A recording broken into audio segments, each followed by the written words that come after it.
Welcome back to this video. If you are using Android phone and you have security and privacy warning just like what you see on the screen of this video right here, device is at risk.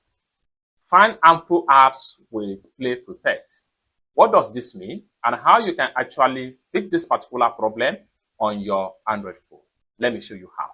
But before we dive into the tutorial, if you find this tutorial useful and you are very new to this channel, remember click on that subscribe, turn on notification bell for more useful tutorial like this. So with that being said, let's get started. So welcome back to the video. The very first thing you want to do is to head over to your Android phone settings. How do we do that? I'm going to simply click on the top right here, click on the setting icon, and it's going to open up like so. Next thing I'm going to do is to simply scroll down, continue to scroll down, and make sure you head over to security and privacy right here. Click on that.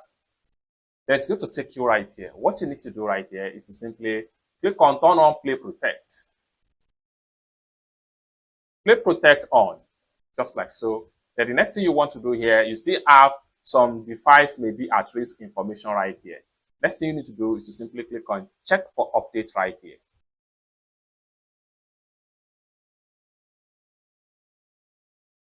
So allow the update to check completely and it's going to take you right here. Next thing you need to do, once it takes you right here, simply come down below right here and make sure you click on check for updates.